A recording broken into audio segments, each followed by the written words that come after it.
berjumpa lagi dengan Pak Mun. Kita akan mengerjakan uji kompetensi semester 1 kelas 8 ya. Semoga kita semua selalu sehat dan semoga kita juga akan selalu dimudahkan dalam belajar. Oke, kita lihat nomor 1. Tentukan 3 suku berikutnya dari pola berikut. Nah, kalau kita amati nih, ini 2, 3, 5. Ini 2 ditambah 3 itu sama dengan 5 ya. 3 ditambah 5, 8. 5 ditambah 8, berarti di sini 13. Tambahkan 21. Tambahkan lagi 34. Yang diminta hanya 3 saja ya. 13, 21, 34. Oke, jawabannya yang A. Lalu nomor 2. Tentukan 2 suku yang tidak diketahui. Oke, kita coba amati mana yang memungkinkan. Ini ada angka yang berurutan sepertinya di sini ya. Ini sini ya. Sini. Ini plus 2 plus 2 plus 2, berarti di sini 8. Oke. Lalu kita coba yang sebelahnya. Ini juga plus 2 plus 2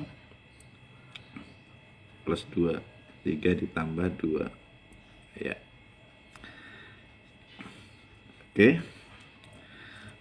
Lalu nomor 3. Dia ada abjad. Kita coba urutkan dulu. Kita mulai dari A, B, C, D, E, F, G, H, I, K, N. Sampai N ya.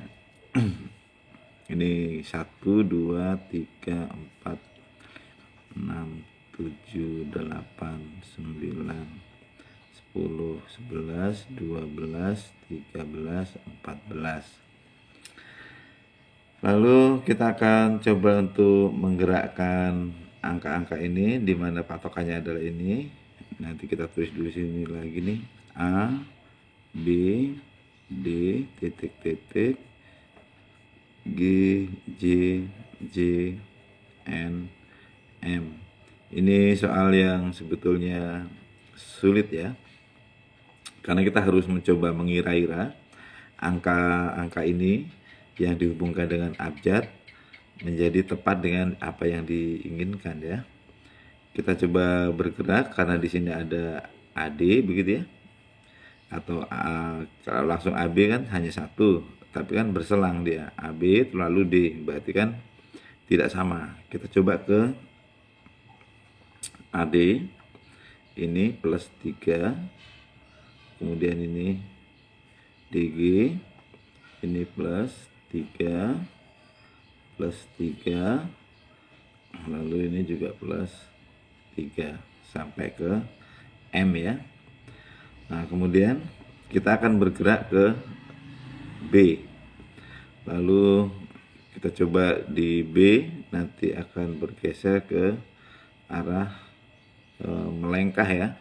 Di sini ada C, kemudian ada D, lalu kosong. Nah, kosongnya ada di mana? Kita coba mulai dari, karena mengingat ini ada J ya, double, kita coba dari N. N ke J, 1 ya, 1 berselang 3, kemudian ke F berselang 3 ya, seperti ini. Berarti ini plus 4 plus 4 plus 4 ya, benar ya. Artinya nanti dia akan bergerak dari B itu ke F plus 4, terus ke C plus 4, ke M plus 4, menjadi benar ya. Berarti ini untuk yang titik-titiknya adalah F. Nah, seperti itu ya. Oke. Ini kalau mau dilanjutkan di sini. Ini AD, lalu dari D ke di sini adalah ke G ya. ke G, ke C, ke N. Apakah benar ya? Nah, ini plus 3, plus 3, plus 3, plus 3 ya. Nah, yang atas akan sama dengan yang ini. Oke, jadi jawabannya adalah F. Nih, dibuktikan dulu nih. Ini ke sini, ini plus 4 ya. F ke C, C ke N. Ini plus 4, plus 4. Nanti patokannya dari sini ya. Lalu nomor 4. Perhatikan pilihan gandanya, saya cari dulu ini pilihan gandanya. Nah, begini. Perhatikan pola berikut. Pernyataan yang benar ya dari itu. Kita coba urutkan saja. Ditambah 4, 2 ditambah 4 benar. 3 ditambah 4 salah ya. Dikali 3 benar, dikali 3 salah ya. Maksudnya yang depan ini kalau dikali 3 harus sama dengan 10. Ternyata salah ya. Lalu yang C dikalikan 2 kemudian ditambah 3. Ini udah salah. Lalu yang D dikalikan 4 kemudian dikurangi 2. 2 kali 4 8, 8 dikurangi 2 6, betul. Terus 3 dikali 4 12, 12 dikurangi 10, betul. Dikurangi 2 10, betul. Lalu 5 dikali 4 20 dikurang 2 18, betul. Berarti jawabannya yang D. Oke. Terus kita masuk ke nomor 5. Tentukan angka satuan pada bilangan ini. Kita akan mencoba mencari satuannya.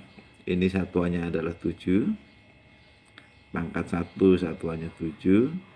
Kalau pangkat 2, 7 kali 7 itu 49 begitu ya. Yang kita ambil adalah satuannya ya.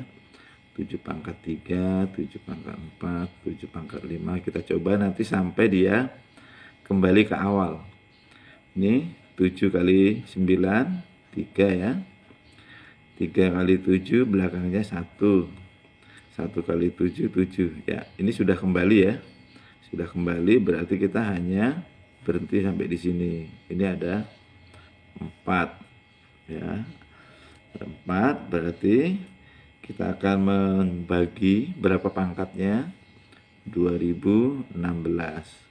Kita bagi dengan 4. Apakah dia bersisa atau habis? Kalau ini habis ya. Ini 504. Berarti pas tidak bersisa, maka jawabannya adalah yang paling belakang 1. Kalau dia misalkan di sini 2017, berarti akan bersisa 1 ya. Kalau dia bersisa 1 akan kita hitung dari sini. Nah, berarti angka satuannya adalah 7. Kalau dia 2018 bersisa 2 ya. Nah, habis 7 berapa? Nah, ini 9. Oke. Kemudian nomor 6. Nomor 6 sampai nomor 10, nanti ini sampai nomor 10 ya. Ini sebetulnya lebih mudah kalau dikerjakan dengan menggunakan kertas berpetak. Tapi untuk kali ini saya mau ajak anak-anak untuk menggunakan koordinat kartesius yang masih gundul ya di tempat ini saja. Oretannya di tempat yang sempit ini saja. Oke. Jadi kita mencoba untuk menghadirkan koordinat kartesius di sini dalam posisi yang gundul ya. 4,5 itu berada di titik kuadran berapa? Nah, kita akan melihat, kita gambar ulang begini. Y, ini X ya. Ini 1, 2, 3, 4. Oke. Nah, terus ini di sini positif, koma positif.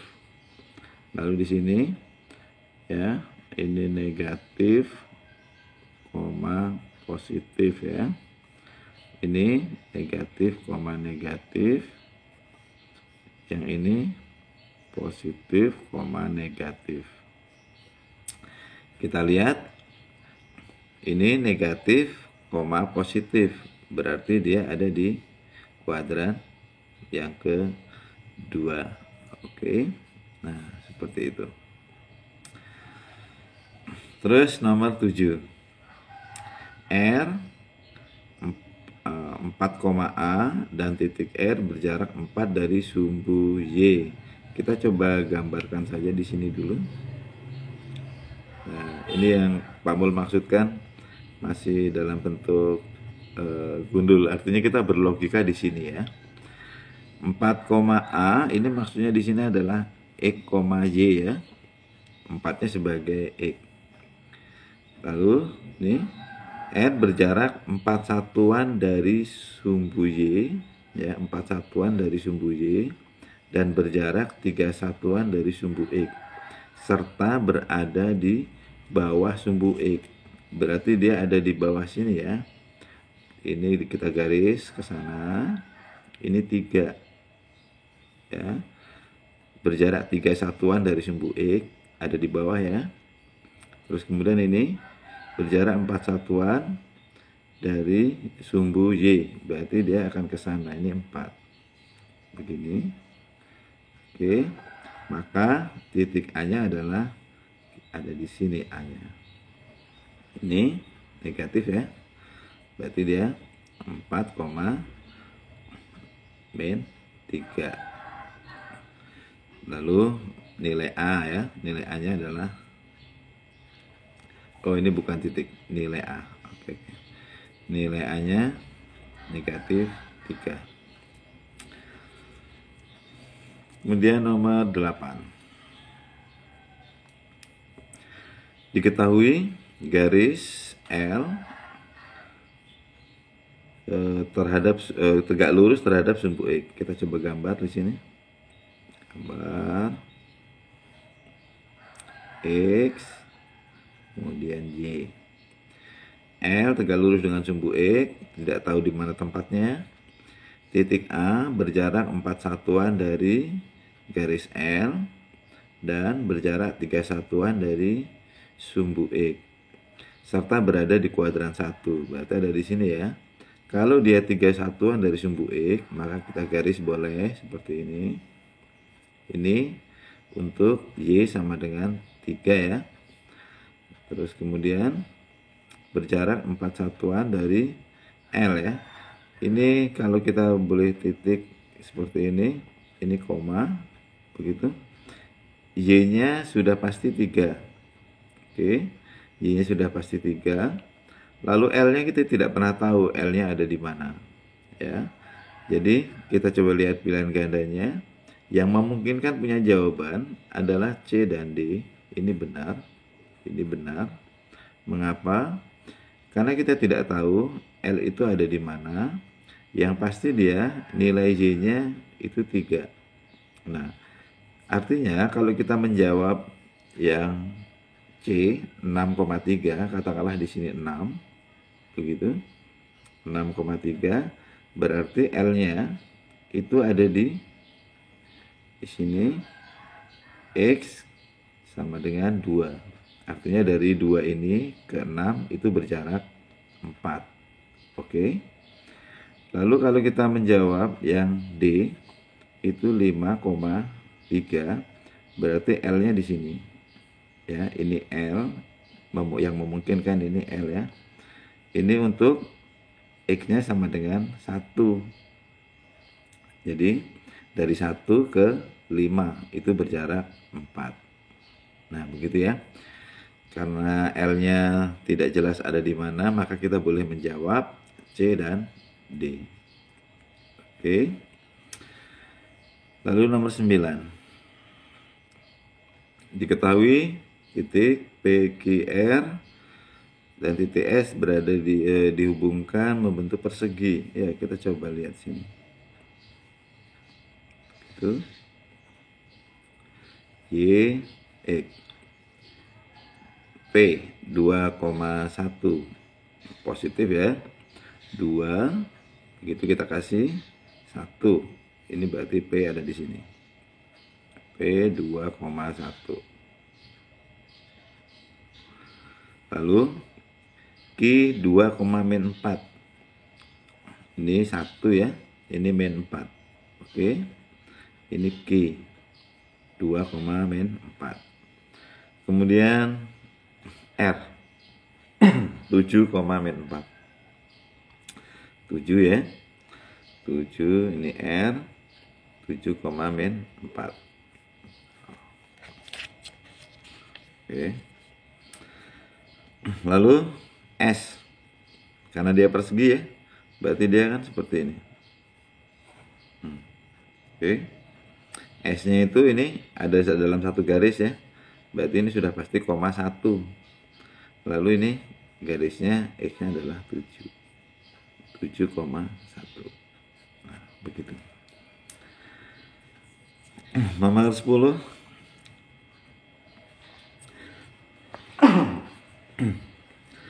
Diketahui garis M sejajar dengan sumbu X. Oke, kita coba gambar dulu. Y, X. Garis M sejajar dengan sumbu X dan berjarak 3 satuan dari sumbu X dan berada di atasnya. Berarti dia ada di sini. Ini kita sebut garis M. 3 ya. Ini 0. Sedangkan garis N sejajar dengan sumbu Y dan berjarak 5 satuan dari sumbu Y dan berada di sebelah kiri. Ini sumbu Y ke kiri. 5 ya. Ini garis, ini N. Terus maka titik potong garis M dan N. Dia bertemu di sini. Ini ya. Berarti dia min 5,3. Oke, mudah ya. Lalu nomor 11. Aduh, menghilang. Ini dia. Nomor 11. Relasi A ke B, diagram berikut. 2/4 akar. 3/9 benar akar. Terus 4 sudah pasti ya. Yang lain pasti salah. Kalau kurang dari berarti ini kan 1 juga kurang dari semuanya ya. 2 juga kurang dari semuanya. Begitu ya. Lalu nomor 12. Aduh. Berikut ditunjukkan pada barisan geometri ya. Barisan geometri. Ini SN sama dengan A R pangkat N-1. Langsung seperti ini saja, kita tidak usah terlalu pusing ya. Ini adalah A-nya yang biasa disebut juga U1, U2, U3 dan seterusnya ya. Lalu R itu bisa ditulis U2 per U1 atau yang penting yang atas itu lebih besar U-nya ya. Jadi U2-nya 2, U1-nya 4,5. Udah, kita tinggal masukkan ke sini saja. SN sama dengan A-nya berapa? 4. Lalu dikali dengan R-nya setengah. N-1. Selesai ya. Udah. Nomor 13. Nah, ini soal biasa banget ya. Kita coba masukkan. Kamu diminta mencari nilai P dan Q. Ini X kita gantikan ke sini. Ya, jadi P plus Q karena X-nya 1 sama dengan 4. Ini X-nya kita ganti min 2. Min 2P plus Q sama dengan 1. Kurang. Q-nya habis, ini menjadi 3P. Ini 3P sama dengan 1. Lalu cari Q. Kita masukin yang atas saja yang paling mudah ya. P plus Q sama dengan 4. P-nya 1 plus Q Q sama dengan 4. Berarti Q sama dengan 3 ya. P dan Q berarti 1 dan 3. 1 dan 3. Oke. Kalau ini wajib bisa ya, karena ini mudah. Lalu nomor 14. Didefinisikan Fn 2n min 1, 2n min 2, 2n per 1 untuk setiap bilangan asli. F1 ditambah sampai F5. Kita cek dulu ini. Ini rame sekali. Ini bisa dicoret ya. Ini min 1 dengan 1. 2n dengan 2n. Artinya kita hanya tinggal punya Fn itu sama dengan 2n. Ya. Jadi kalau untuk F1 berarti kita akan mengganti N-nya dengan 1 ya. F1-nya ini 1 kali 2 ya. Berarti 2 ditambah 2 kali 2 4. 6 8 10 ditambah ini sama dengan 30. Tidak ada jawabannya di nomor 14. Oke. Ya. Sampai di sini dulu, sampai nomor 14. Nanti kita akan lanjutkan nomor 15 dan seterusnya. Semoga bisa dipahami. Ya, mohon maaf kalau suara Pak Mul ini hari ini agak serak-serak ya. Oke, sampai jumpa di nomor 15 dan seterusnya.